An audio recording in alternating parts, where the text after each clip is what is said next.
est-ce que des fêtes comme Noël, Pâques et des jours comme le sabbat peuvent être célébrés dans nos cultes? Mets d'abord ton avis dans les commentaires avant que nous puissions entrer en profondeur. Écoutons d'abord ce que nous dit Romains chapitre 14, du verset 4 au verset 6. Qu'elle fait une distinction entre les jours, tel autre les estime tous égaux. Que chacun ait à son esprit une pleine conviction, que celui qui distingue entre les jours agit ainsi pour les seigneurs.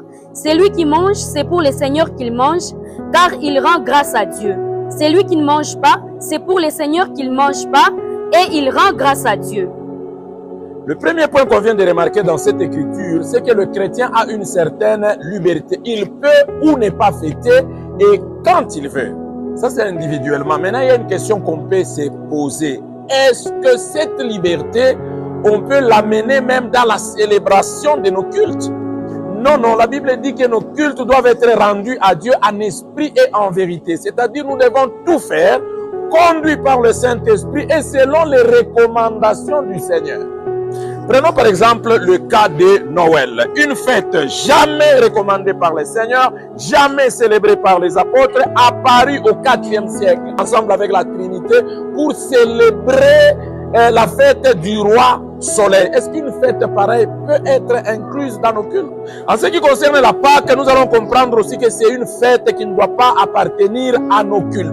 Mais avant cela, il faut d'abord comprendre les fêtes qu'Israël était en train de célébrer. Il y avait la Pâque, Hanouka, Yom Kippour, la fête des pardons, il y avait la Pentecôte, le tabernacle, la fête de pain sans levain et la fête de la trompette.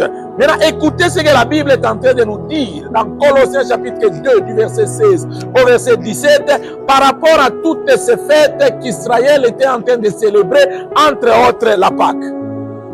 Que personne donc ne vous juge au sujet du manger ou du boire, ou au sujet d'une fête, d'une nouvelle lune ou des sabbats. C'était l'ombre des choses à venir, mais le corps est en Christ. Nous allons parler de toutes ces fêtes dans les vidéos qui suivent, c'est pourquoi je vous demande de vous abonner. Mais ici, ce qu'il faut d'abord comprendre avec l'écriture que nous venons de lire, c'est que toutes ces fêtes ne sont plus à célébrer ici dans la nouvelle alliance physiquement. Ce sont des fêtes spirituelles et qui n'ont pas un jour précis pour les célébrer et elles sont célébrées spirituellement. D'abord, à ce niveau, si tu as une question, tu peux la poser dans les commentaires, mais les explications continuent avec les vidéos suivantes. Et n'oublie pas de participer à la rencontre de la conférence que nous avons ce mois de janvier du 2 au 5 janvier 2025 sur le thème « Pourquoi le Saint-Esprit ?»